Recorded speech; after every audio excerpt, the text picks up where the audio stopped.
भाजपा परिवार के सभी सदस्य आप सभी को भारतीय जनता पार्टी के स्थापना दिवस की बहुत बहुत बधाई। पार्टी की इस गौरवशाली यात्रा के आज 41 साल पूरे हो रहे हैं।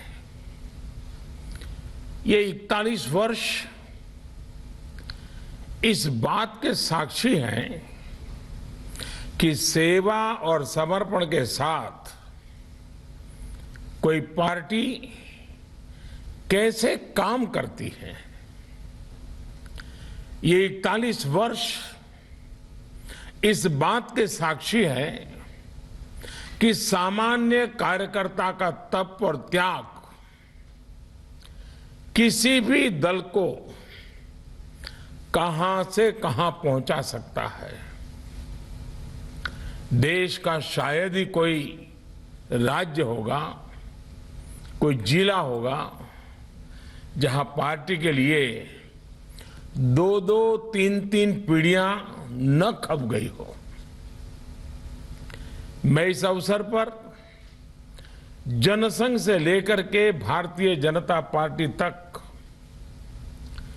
राष्ट्र सेवा के इस यज्ञ में अपना योगदान देने वाले हर व्यक्ति को आदरपूर्वक नमन करता हूं। डॉक्टर श्यामा प्रसाद मुखर्जी, पंडित दीनदयाल उपाध्याय जी, अटल बिहारी वाजपेयी जी, कुशाभाऊ ठाकरे जी, राजमाता सिंधिया जी, ऐसे अनगिनत महान व्यक्तित्वों को बीजेपी के प्रत्येक कार्यकर्ता की तरफ से मैं आदरपूर्वक श्रद्धांजलि देता हूं, श्रद्धा सुमन अर्पित करता हूं। पार्टी को आकार देने वाले, पार्टी को विस्तार देने वाले हमारे आदरणीय अडवाणी जी, आदरणीय मुरली मनोहर जोशी जी जैसे अनेकों वरिष्ठों का आशीर्वाद भी हमें लगातार मिलता रहा है। पार्टी को अपना जीवन समर्पित करने वाले ऐसे हर वरिष्ठ जन को भी मैं प्रणाम करता हूं। साथियों, भारतीय जनता पार्टी के लिए हमेशा ये मंत्र रहा है कि व्यक्ति से बड़ा दल और दल से बड़ा देश। ये परंपरा डॉक्टर श्यामा प्रसाद मुखर्जी से लेकर आज तक अनवरत चली आ रही है। डॉक्टर श्यामा प्रसाद मुखर्जी के बलिदान की शक्ति है कि हम वो स्वप्न पूरा कर पाए। आर्टिकल 370 हटाकर कश्मीर को संवैधानिक अधिकार दे पाए। हम सभी ने देखा है कि कैसे अटल जी ने एक वोट से सरकार गिरना स्वीकार कर लिया, लेकिन पार्टी के आदर्शों से समझौता नहीं किया। आपातकाल में लोकतंत्र की रक्षा के लिए हमारे कार्यकर्ताओं ने कैसे कैसे कष्ट सहे। लोकतांत्रिक नैतिकता के कैसे कैसे उदाहरण दिए। हमारे देश में राजनीतिक स्वार्थ के लिए दलों के टूटने के अनेकों उदाहरण हैं, लेकिन देश हित में लोकतंत्र के लिए दल के विलय की घटनाएं शायद ही कहीं नजर मिलेगी। भारतीय जनसंघ ने ये करके दिखाया था। जनसंघ से लेकर अभी तक ये तप, ये तपस्या हमारे कार्यकर्ताओं के लिए बहुत बड़ी प्रेरणा है। साथियों, पिछले साल कोरोना ने पूरे देश के सामने एक अभूतपूर्व संकट खड़ा कर दिया था। तब आप सब अपना सुख दुख भूलकर देशवासियों की सेवा में लगे रहे। आपने सेवा ही संगठन का संकल्प लिया और उसके लिए आप डटे रहे, लगे रहे और लोगों की सेवा करते रहे। जो काम आप गांव-गांव में, शहरों में कर रहे थे, घर घर पहुंच रहे थे, वैसा ही कुछ काम अंत्योदय की प्रेरणा से भाजपा की सरकारें, चाहे केंद्र हो या राज्य हो, अपना दायित्व निभाती रही। गरीब कल्याण योजना से लेकर वंदे भारत मिशन तक हमारे सेवा भाव को देश ने महसूस किया है। यही नहीं, इसी संकट काल में देश ने नए भारत का खाका खींचा और आत्मनिर्भर भारत अभियान शुरू किया। आज आत्मनिर्भर भारत अभियान गांव गरीब का, किसान का, मजदूर का, दलित का, वंचित का, महिलाओं का, युवाओं का, हर किसी का स्वयं का एक प्रकार से अभियान बन गया है। आज भाजपा से गांव गरीब का जुड़ाव इसलिए बढ़ रहा है क्योंकि आज वो पहली बार अंत्योदय को साकार होते देख रहा है। 21वीं सदी में जिन युवाओं ने जन्म लिया है, वे आज भारतीय जनता पार्टी के साथ है, भाजपा की नीतियां, भाजपा के प्रयासों के साथ है। साथियों, गांधी जी कहते थे कि निर्णय और योजनाएं वो हों जो समाज की आखिरी पंक्ति में खड़े व्यक्ति तक लाभ पहुंचाए। गांधी जी की उसी मूल भावना को चरितार्थ करने के लिए हमने अथक प्रयास किया है। लास्ट माइल डिलीवरी हमारे यहां कहा जाता था, लेकिन आज देश का सामान्य मानवी लास्ट माइल डिलीवरी को साक्षात अनुभव कर रहा है। देश के हर गरीब के पास बैंक अकाउंट हो, देश के हर गरीब के पास पक्की छत हो, देश के हर गरीब को शौचालय की सुविधा मिले, हर रसोई में गैस कनेक्शन हो, हर घर में बिजली कनेक्शन हो, हर गरीब को इलाज की सुविधा हो, हर गांव में ऑप्टिकल फाइबर हो। ऐसी अनगिनत बातें जो समाज के आखिरी व्यक्ति हो या देश का आखिरी इलाका हो, इसके लिए भाजपा सरकारें, चाहे केंद्र हो या राज्य में हो, हम सब मिलकर के दिन रात मेहनत की है, अपने लक्ष्यों को पाकर दिखाया है। और इन निर्णयों को, इन योजनाओं के शुरू करने के पीछे सबसे बड़ी वजह यही है कि हम संगठन में रहते हुए भी ऐसे ही कार्य करते करते करते आगे बढ़ रहे हैं। इसलिए जब सरकार में आते हैं तो और तेज गति से इस दिशा में काम करते हैं। हमारी कार्यशैली है, हम किसी से कुछ भी छीनते नहीं हैं और छीने बिना भी दूसरे के हक उसे मिले, इसमें जागरूक प्रयास करते हैं। हम हर व्यक्ति तक पहुंचते हैं, उसकी आवश्यकता पर पूरी संवेदनशीलता से काम करते हैं। साथियों, हमारे देश में 80% से ज्यादा छोटे किसान हैं। इन किसानों की संख्या 10 करोड़ से भी अधिक है। पहले जो सरकारें रहीं उनकी प्राथमिकताओं में ये छोटे किसान, इन छोटे किसानों की जरूरतें ये कभी नहीं रही। लेकिन बीते वर्षों में हमारी सरकार की कृषि से जुड़ी हर योजना के केंद्र में छोटे किसान रहे।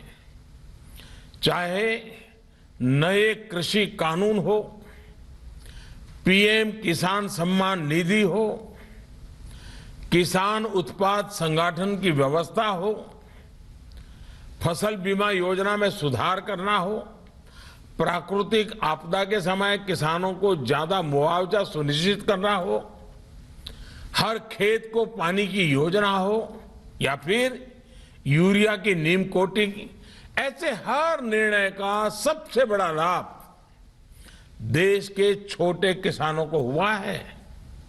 साथियों, बीते वर्षों में हमारी सरकार के हर काम में, हर योजना में महिलाओं को प्राथमिकता दी गई है।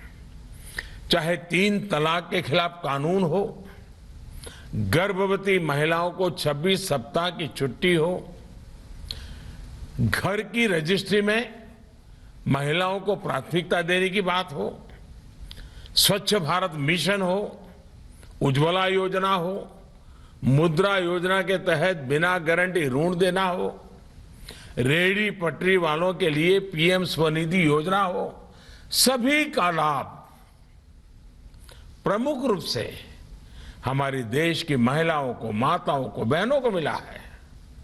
साथियों, हमारे देश में सरकारों का मूल्यांकन,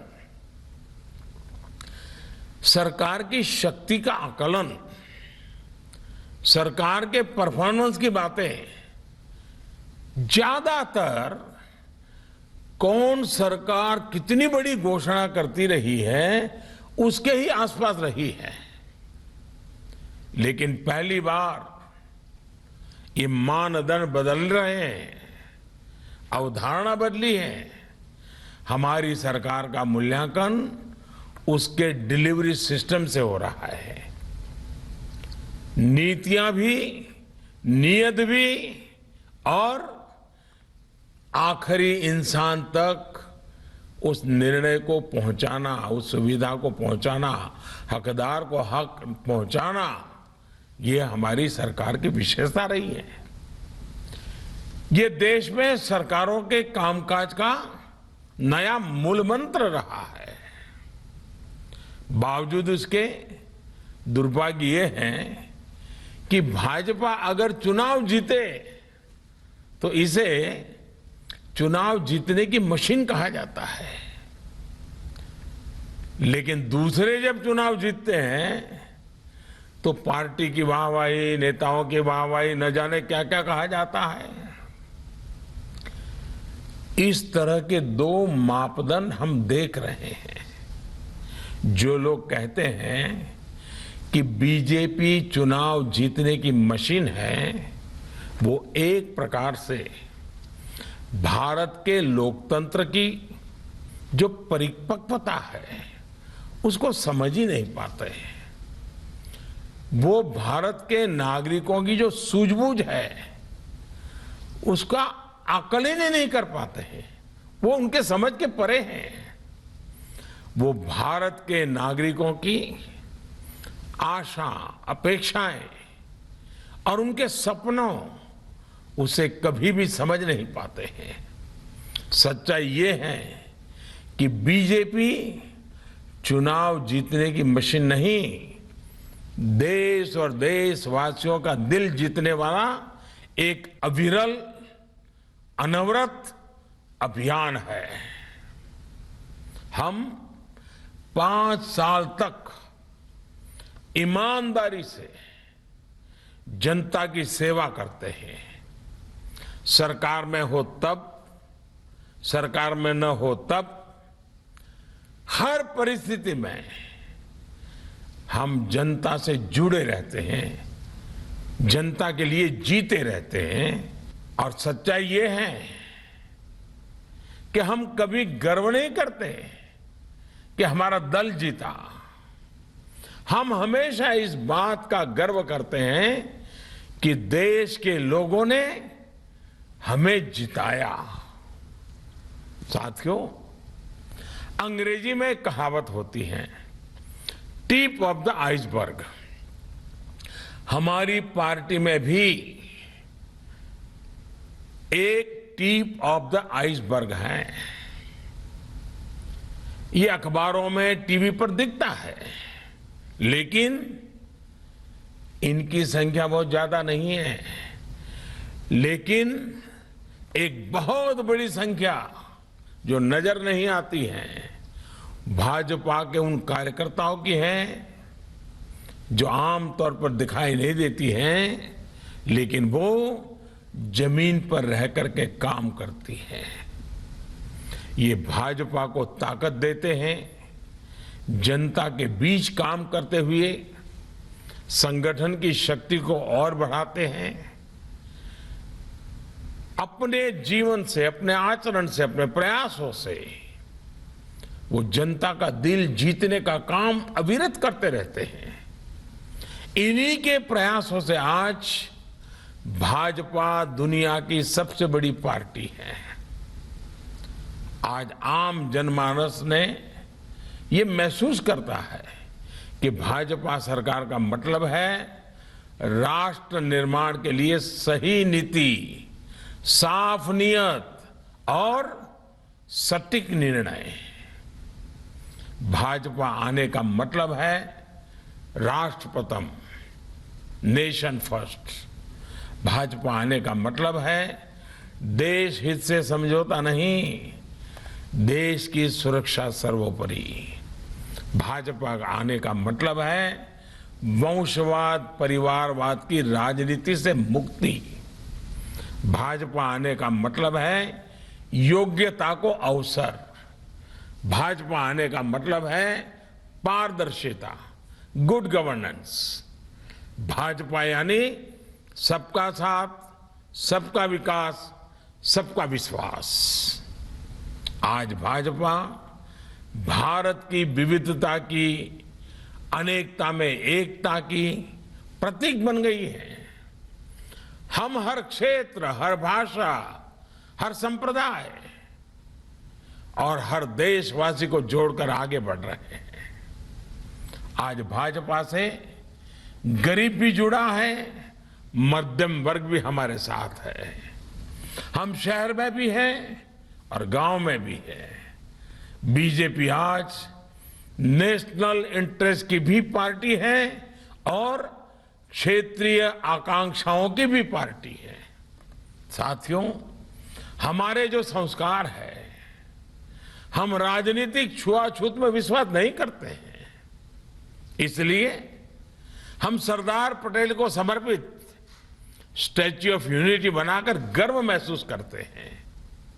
इसलिए हम बाबा साहब आम्बेडकर के लिए पंचतीर्थ का निर्माण कर गर्व करते हैं। हम खुले दिल से भाजपा के घोर विरोधी रहे व्यक्तियों का भी सम्मान करते हैं, उन्हें सम्मान देते हैं। भारत रत्न से लेकर पद्म पुरस्कार इसका उदाहरण है। पद्म पुरस्कारों में हमने जो बदलाव किए हैं वो तो अपने आप में पूरी एक गाथा है। वो तस्वीर कौन भूल सकता है, और उस तस्वीर को देख करके कौन भावुक नहीं हो सकता था, जब पैर में जूते नहीं होते हैं और कोई वृद्ध मां राष्ट्रपति के हाथों सम्मान प्राप्त करती है। ऐसा हम कैसे कर पाते हैं? अननोन लोगों को, जिनके कार्य को पहचानना और इतने बड़े सम्मान से उनको जोड़ना, क्योंकि हम जड़ों से जुड़े रहते हैं, क्योंकि हम जमीन से जुड़े रहते हैं। पद्म पुरस्कार सरकार का निर्णय तो है ही, लेकिन इस निर्णय के पीछे भाजपा की कार्यशैली और भाजपा के संस्कार है। साथियों, ये भाजपा ही है जहां कार्यकर्ता अपना तन, मन, धन देकर पार्टी की सेवा करते हैं। सैकड़ों कार्यकर्ता पार्टी के लिए अपना बलिदान दे चुके हैं। सैकड़ों कार्यकर्ताओं को मौत के घाट उतार दिया गया है। केरल और पश्चिम बंगाल जैसे राज्यों में हमारे कार्यकर्ताओं को धमकियां दी जाती हैं, उन पर हमले होते हैं, उनके परिवार पर हमले होते हैं, लेकिन देश के लिए जीना मरना, एक विचारधारा को लेकर के अड़े रहना, डटे रहना, यही तो भारतीय जनता पार्टी के कार्यकर्ता की विशेषता है। वहीं दूसरी तरफ वंशवाद और परिवारवाद का हश्र भी 21वीं सदी का भारत देख रहा है। स्थानीय आकांक्षाओं के सहारे जो स्थानीय पार्टियां खड़ी हुई, बाद में वो भी एक परिवार की, एक दो लोगों की पार्टियां बनकर रह गई। नतीजा आज सामने है।